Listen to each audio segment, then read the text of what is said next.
Muy buenas noches, doctor José Rosel Santa Cruz. Somos el grupo número 3, conformado por mi persona, Bachman Freire, Osmar Javier, Carrillo Gutiérrez, Paola, Liboni Cipriani, José Luis, Pisfil Yactayo, Frank y Salazar Simpe Zacarías. En esta oportunidad nosotros vamos a hablar acerca del tema mafias del sexo extranjeras en guerra por el control de las calles y la prostitución en Lima. Y lo vamos a enfocar desde una perspectiva desde los derechos humanos y el sentido de la ética. Ahora los voy a dejar con mi compañero Zacarías Salazar Simpe. Muchísimas gracias, compañero Osmar Javier, Basic Man. Sí, efectivamente vamos a tocar un tema muy importante en estos tiempos, puesto que realmente viene a ser ya un problema grave para la ciudadanía, ¿no? Al respecto, se viene ejerciendo la prostitución sin control, a diestra y siniestra, y a lo largo del tiempo, ¿no? De nuestra humanidad, siempre las personas han tenido que desarrollar distintas actividades para poder solventar los gastos de la familia, los gastos de educación, los gastos de instrucción. Entonces, dentro de esas actividades, en algunos casos se han presentado esto. No. De buena fe o de mala fe, permitido o no permitido, ejercido a voluntad o no, lo han estado ejerciendo. Pero dentro de ese ejercicio se han visto también rodeadas de personas que en este tiempo lo llamamos los proxenetas. Entonces, eso ha hecho de que las mujeres que ejercen la prostitución tengan que pagar cupos por el lugar donde ellas trabajan y la cantidad de clientes que reciben a diario. En estos tiempos hemos sido testigos de la emisión de una noticia que nos puso triste y preocupantes porque asesinaron a 2 trabajadoras sexuales. Y eso fue en el Girón Cayoma y Zapita por parte de las mafias. Entonces creemos que es importante no invisibilizar esta forma de trabajo y de quienes lo ejercen, ya que enfrentan vulneraciones continuas a sus derechos fundamentales y realmente el Estado no los protege. Entonces quisiéramos, de repente basándonos en el sentido de la ética, inclinarnos por la vía y justicia moral, debido a que un asesinato siempre será un acto inmoral por donde se le vea, ¿no? La cual no tiene justificación alguna, muy al margen de la actividad que realizan las víctimas que ejercen dicha profesión. Entonces, a raíz de todo esto, lo que acabo de mencionar, que lógicamente genera controversia, el Estado debe formalizar el trabajo sexual y así las trabajadoras sexuales gozar de beneficios sociales, nosotros como grupo hemos creído pertinente desde nuestro punto de vista que sí, el Estado debe formalizar el trabajo sexual y así las trabajadoras sexuales gozar de los beneficios, y lo vamos a analizar desde la perspectiva de los derechos humanos y el sentido de la ética. Para tal efecto, voy a ceder la palabra a mi compañero José Luis Liboni Cipriani. Compañero, muy buenas noches. Gracias, Zacarías. Buenas noches, doctor, compañeros todos. Bien, nos ha tocado un tema bastante controversial, que genera bastante polémica, ¿no? El tema de la prostitución. Desde el ámbito de los derechos humanos, que lo voy a enfocar, tenemos que hablar un derecho principal de la persona, que es el de la autodeterminación. ¿Qué viene a ser este derecho? De que yo puedo elegir lo que deseo hacer. Asimismo, también tenemos el derecho al trabajo, y recordemos que la prostitución es uno de los trabajos más antiguos, ¿no? que tenemos en la historia. Entonces, ¿por qué continuamos con ese tabú en poder aprobar que la prostitución sea formalizada de una forma oficial? Ahora, nuevamente tocando el tema de derechos humanos, hay algo que es la esencia del ser humano, que es la dignidad. Y cuando hablamos de prostitución, María Magdalena es una prostituta.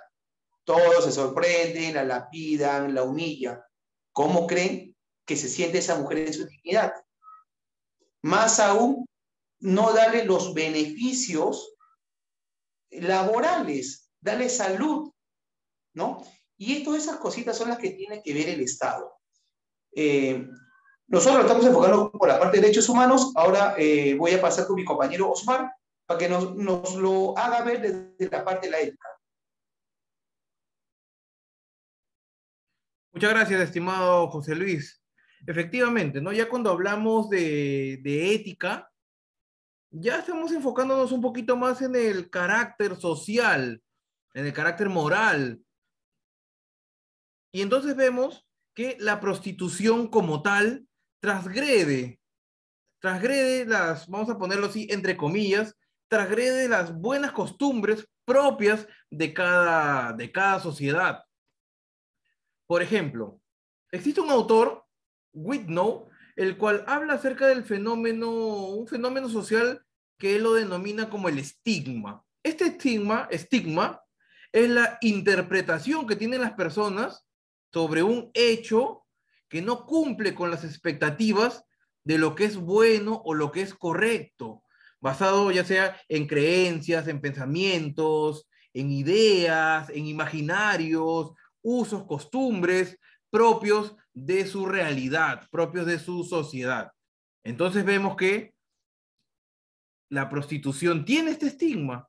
¿Por qué? Porque según estos esquemas mentales que tienen estas personas, es un trabajo que es denigrante, humillante y hasta vergonzoso, porque estas personas, estas mujeres, utilizan su cuerpo netamente como un objeto sexual para fines lucrativos. Como bien decía hace un momento José Luis, ¿no? Para poder trabajar, para poder subsistir, como el trabajo o el oficio más antiguo del mundo. Y adicional a esto le podemos meter el mal ejemplo que pueden dar y el qué dirán, el famoso qué dirán. Por otro lado, también podemos hablar acerca de la teoría de los mínimos. Según Gómez Era, habla que estos mínimos son requerimientos básicos que debería tener toda persona para vivir como persona. Valores, deberes y también derechos. Estos mínimos que están muy articulados y muy relacionados con los derechos fundamentales de las personas.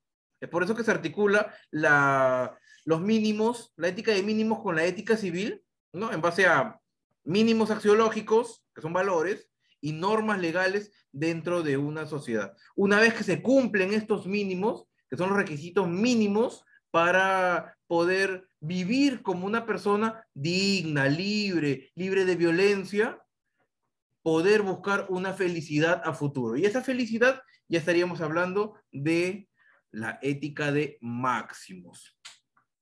Bien, muchas gracias. Ahora los voy a dejar con mi compañera Paola Carrillo. Buenas noches, doctor. Para continuar con último las conclusiones. Por último, vemos que la prostitución conduce a dos opiniones diferentes, con opiniones de defensores y detractores que generan una guerra que no permiten ver las cifras de cuántas personas están siendo obligadas y otras lo ejercen libremente. En estos últimos años la prostitución ha aumentado.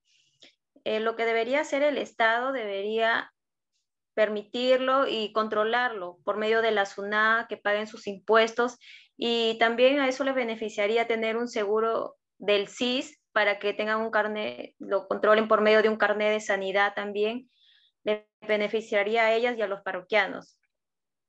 Y habría más seguridad en las calles. De otra manera, reduciría la violencia y la vulneración de los derechos fundamentales que pueden vivir dentro de una sociedad en su conjunto.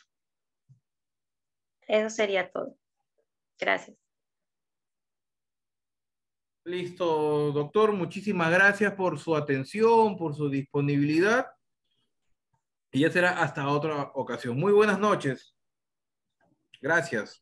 Gracias. Gracias. Muchas gracias.